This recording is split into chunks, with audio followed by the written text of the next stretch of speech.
Hello, hello, Dr. Flavio. So happy to have this opportunity to communicate and share some ideas with you that I think are awesome. I live and breathe these ideas, have done so since I was a little kid. For the past 26 years as a professional hypnotherapist, I was a philosophy major in college. I've done a few things. And what we're about to discuss next is really, really important. And this is also the subject of so many people's afflictions, so much pain, so many problems, and a ton of questions at the office for so many years. So I want to address this head on. People will have a problem of some type and they'll call me up and say, look, my problem is not mental, it is organic, it is physical, it's in my body, it is in my brain. So, for instance, let's take excess weight or obesity, and a person will tell me, I'm obese because I have a hormonal imbalance. Okay. Or a person will say, I have depression because I have a chemical imbalance. Those are very, very common things. It may not be a part of your experience. Perhaps you're dealing with something different, but substitute the words, the explanation still applies. So we have this debate going all the way back to the Greeks, some 2,500 years ago. Is the problem physical or is it mental? And the example of excess weight and depression are excellent examples, but they apply to everything else. And even finances, am I broke because the economy is bad, or am I broke because there's something about me that is not being very productive in our community? You see, it even applies at that level, even though it's not really the mind body debate. It's really the issue of where to focus the efforts to achieve a solution, right? So, back in the case of the mind body issue, we have to start off. Look, if a person wants to invest in the idea that their problem is merely physical and chemical, that's all right. But by the time they call me, they already know that not to be true. Otherwise, they wouldn't be calling me. In other words, if this person over here is obese, and the reason why they're obese is because they have a hormonal imbalance, they wouldn't be calling me. They will call their endocrinologist. They will adjust their hormonal levels and they should lose the weight. The issue happens when they don't lose the weight. You see, they adjust the hormonal levels and they're still obese. So, what happened there? You know how many people I've worked with who have had bariatric surgery because they were told that they have a problem in their stomachs. They went under the knife, they did the surgery, they cut out their stomach, and they're still obese. They lose weight and they gain back. And they tell me, they said, look, nobody told me this, but the surgery I really needed was in my mind and not in my belly, because the day after surgery, I felt like eating the whole couch, you know, and I couldn't, of course, because of the surgery and all this, but I felt like it, and gradually I retrained myself to overeat because I just want to eat everything I see. So people tell me this all the time, and they had the stomach surgery. So was the problem in the body or in the mind? Now there are a number of people who will have some type of problem, such as depression, obesity, whatever the case might be, and they will treat the problem at a physical level only, and the problem will go away. That's fantastic. But those are not the people who come to me. Now, in the area of psychiatry, if you read the patient information, there's a piece of paper that comes with the medication, and if you read, or if you read the physician's, the PI, the professional information sheet on every medication, which is how to prescribe and how to talk to the patient about the use of the medication. It's called a PI sheet. They'll tell you that, in case of psychotropic medications for psychiatric needs, depression, anxiety, that kind of thing, the person still needs therapy. It's written down, you know. So they talk about CBT or cognitive behavioral therapy or various forms of psychotherapy as being necessary to help these medications work and achieve their intended effect. It's written down. So the idea that if the problem were only a chemical imbalance, I should be able to correct the chemical imbalance and feel great. And it doesn't quite work that way for the majority of people. They have to make some changes, you know. And you say, yeah, of course, you shouldn't be home all day. You should go out to the gym and work out. I know, but that's a mental change. That took some guts. That took some courage. That took some decision making, that took some perseverance. That's all mental. Perhaps before they couldn't do it, now they can. And then you say, yeah, now they can because they took medication. Fantastic. That problem has been solved. What about the people who took the medication and they still cannot make the change? Those are the people we're talking about. A mental change is needed. That's what I'm saying to you. So let me explain this to you in a different way. Let me use an analogy. Okay. Now, this model, I'm not going to debate the validity of this model. I came up with this explanation years ago. I've used this explanation thousands of times in the classroom. You may like it, you may not like it, you may agree or disagree.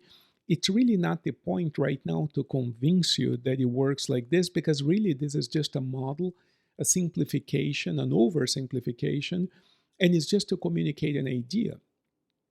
And I'm not attempting to impose upon you the acceptance of any terminology or any model of nature or anything like this. It's just an idea to communicate. But think about it this way for just a moment.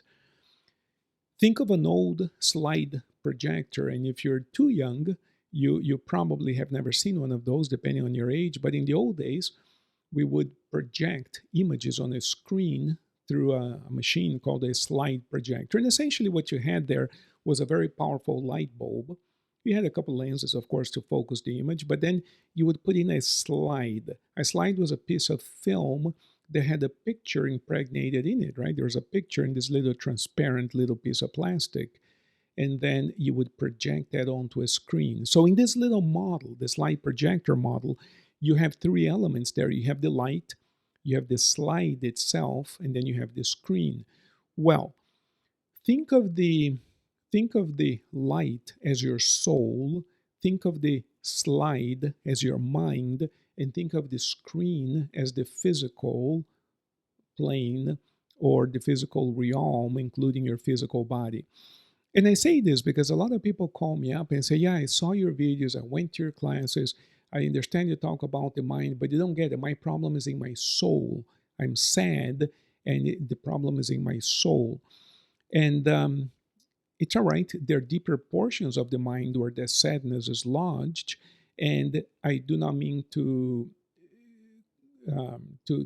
convince anybody or coerce anybody into changing the way they use words, right? If they want to say that it comes from their soul, that's fine. But in this model that I'm presenting to you, think of your soul as simply an abundant source of light. So it is pure light, but it's undifferentiated, like white light. If I project the white light on the screen, what do you see? All you see is a big white light. You don't see an image. The only way that that undifferentiated light can become an image is if you run it through a slide first. And what does the slide do in the case of the projector? It gives the white light form. It gives it a shape, a form. Now you see two guys running on the beach. Now you see the car going after the bicycle, whatever, right? Well, according to whatever picture's in there. And what is the screen? The screen is what you can experience, what you can see, what you can touch. That's the image, that's the physical. So people say, well, but is my problem physical or mental or spiritual at the soul level? All we really know is the consequence of it. It always shows up in the physical. Depression shows up in the physical. Mental things and spiritual things show up in the physical because they show up in our behaviors. They show up in the results that we're achieving in life. They show up in our relationships and our finances. That's where everything shows up. But the cause is now physical. So then you say, okay, but if I make a lot of effort, will I be able to change my life? Yes. If you make a lot of effort, of course you're going to be able to change your life. So for instance, if the person is overweight and they say, yeah, but if I get up every day at 5 in the morning and I run 10 miles a day for 3 years, will I lose weight? Most likely, yes. But will you be able to get up every day at 5 in the morning and run 10 miles a day every day for 3 years? Or will doing that in itself require a huge change in your mind to have the stamina, the perseverance, the endurance, to have the determination to actually carry out that behavior? Do you see the point I'm making? So people say, yeah, but if I just eat less, I'll lose weight. I know, that's true. Of course it's true. You're going to have to eat less to lose weight. But have you been able to eat less without a change in your mind? Or every time you see food, you devour it, inhale it, as we say here in Miami? You see? So we need a change at the mind level so that we can change the behavior so that the results will be different. Ultimately, everything that matters to us is physical, right? Our relationships, is the person there or not? Are you fighting or not? Physically, is it there? The money, is it in the bank or not? Can I buy what I need to buy or not? And on and on and on and on and on. Even how I feel is a physical thing. Do I feel like going out right now or not? Or am I sad laying down because I cannot do anything different? To say it shows up in the physical, but the cause is at the level of the mind. Mind is the cause, physical is the result, as Edgar Cayce would say over 60, 70 years ago. So mind is the cause, physical is the result. Well, what about my soul? Well, the soul is like this undifferentiated light. It's just pure light. That's the source of life itself. That's the life pushing through the mind so that the results are manifested in the physical level. And you say, but does my soul need to change? Well, one step at a time. Let's create an awesome life. Let's change our minds.